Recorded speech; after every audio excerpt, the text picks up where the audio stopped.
Pemirsa, anggota DPRD Sulsel sekaligus Ketua Kaukus Perempuan Parlemen menyebut komunitas perempuan di Sulsel dianggap perlu guna mendukung dan mengembangkan keahlian masyarakat.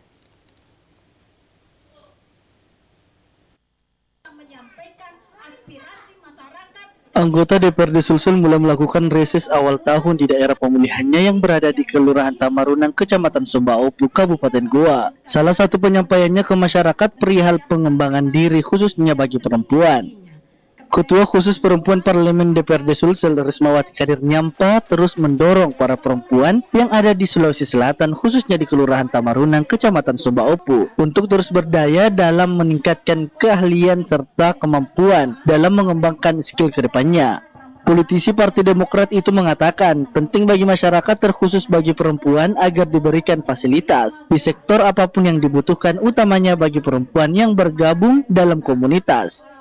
Rismawati mengaku banyak yang mesti disinergikan, apa yang menjadi kebutuhan perempuan di Goa terlebih khusus.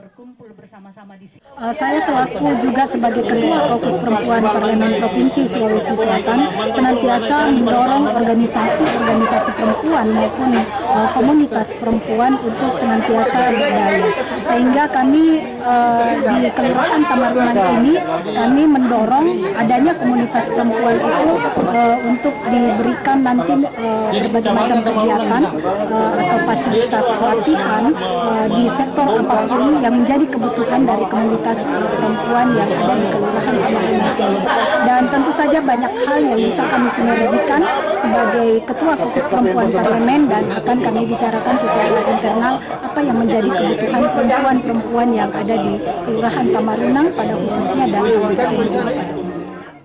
Reses tersebut dihadiri ratusan masyarakat dan juga sejumlah tokoh masyarakat. Ardija, host Lebes TV.